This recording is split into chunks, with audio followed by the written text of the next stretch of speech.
how much energy I've charged on my car, and then so that from there you know the usage of your charging services and so on.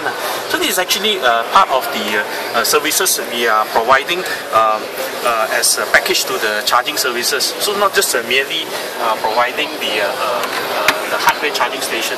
What we'll show you is that just now I'll show you was the mobile application on Android or iOS. Here we also have actually a desktop version which is web-based. You can access as long as you have an internet connection, you can actually access to the desktop application. This is also actually a customer for EV user at home, or when they have access to a tablet, for example, they can just click on, do you want to download the different apps, whether it's Android or this iOS. Maybe let me get the mouse for you. See? In here.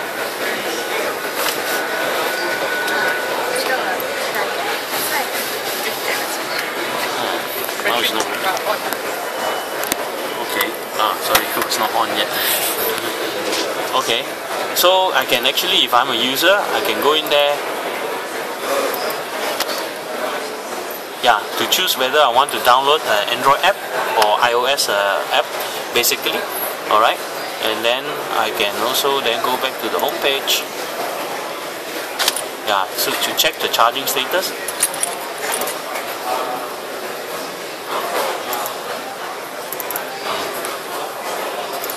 Yeah, so basically I can go to the charging station status, or to look at the charging history.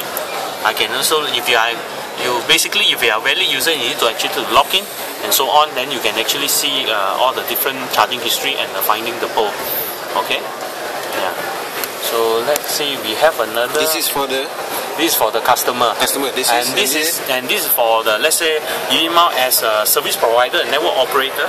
We can actually show the allow the service provider or operator to manage the charging station.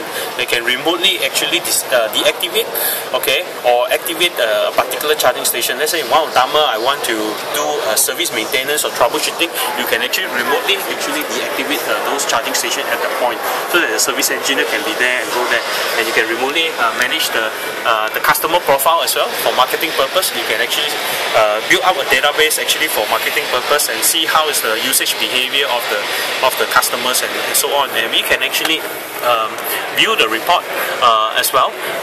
Basically, to generate a report, what's the usage pattern of the EV user as well as the charging station at any time of the day and so on, or even any time of the month.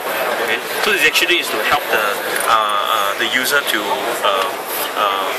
and also the operator to operate it. What is the username and the password? Tell me. Maybe you can help me to key in, then I can demonstrate.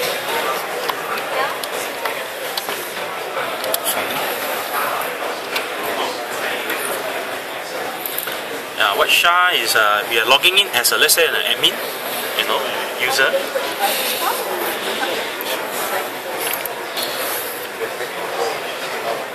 Yeah, we have logged in. Okay, we can actually click on the manage charging site. That menu is not working. Okay. It's already. Oh, okay. So what is it?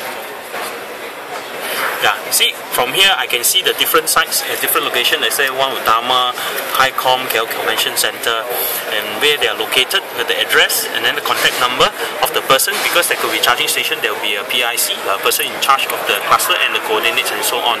Okay, we can also look at the charging, let's say for example, charging site. Oh, this is charging pole group.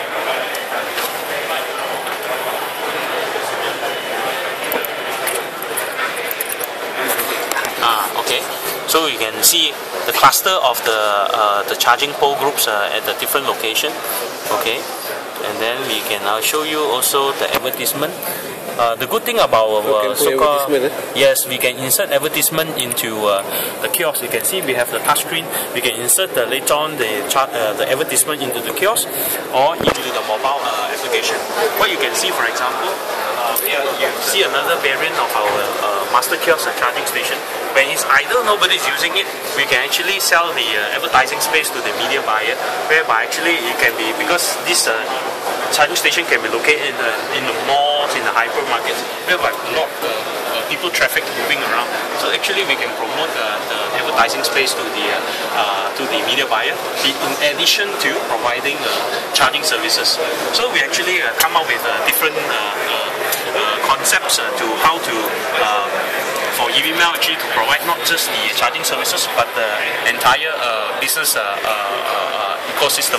What you can see here, I can also show you behind me here. Evmal, as I mentioned, is positioning as a national electric mobility service provider, and we are energizing the future now. As you can see, all the suite of cloud services we can provide.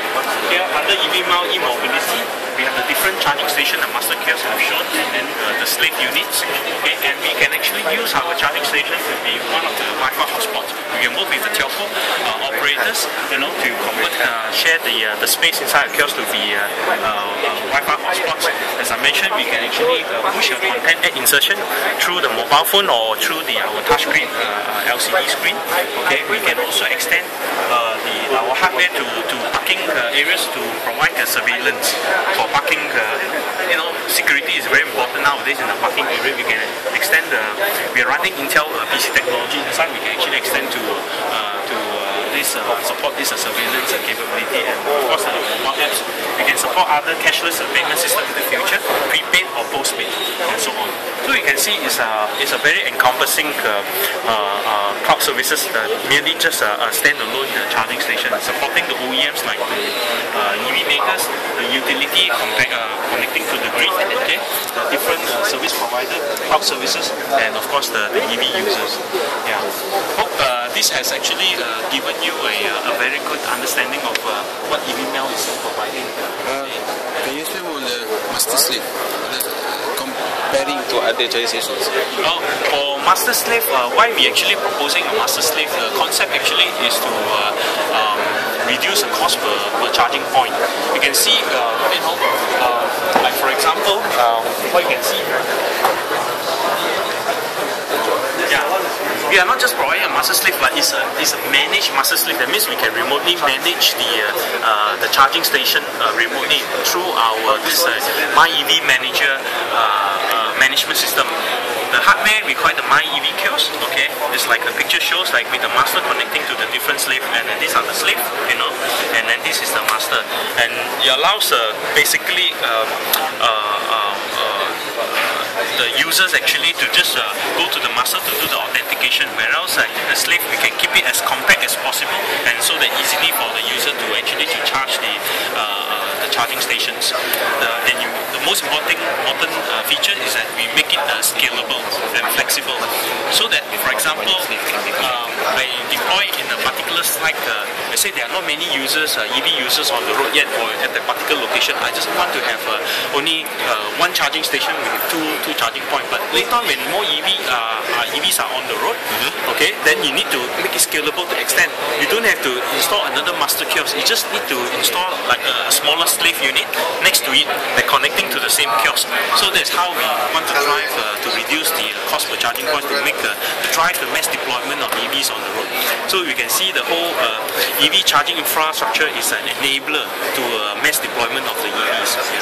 How many the maximum slave that you can have? Well, for one kiosk, technically we can actually connect to unlimited number of slaves. Okay, but typically, from our research and study, we believe the optimum number of units should be around 6, because we do not want people to connect so many slaves. They have to walk too far away from the kiosk to process the charging. They can be unlimited. Yes, it can be unlimited. We can actually install a bigger distribution box to put in more electronics to make it unlimited, because it's running on an IP-based technology. So it's basically you can be unlimited physically. It's just that, but we want to find an optimal number of slaves, so that we don't want to inconvenience people of having to walk very far away to the master kiosk before they can activate the charging. Especially imagine if it's outdoor raining, you don't want to walk 100 meters away before you can find the master kiosk. So there is no limitations on the distance between the masters and the slave. Physically, there's no limitation. Yeah. That's interesting. So it will be connected through the connection between the master. Connection between the master and the slave will be via Ethernet.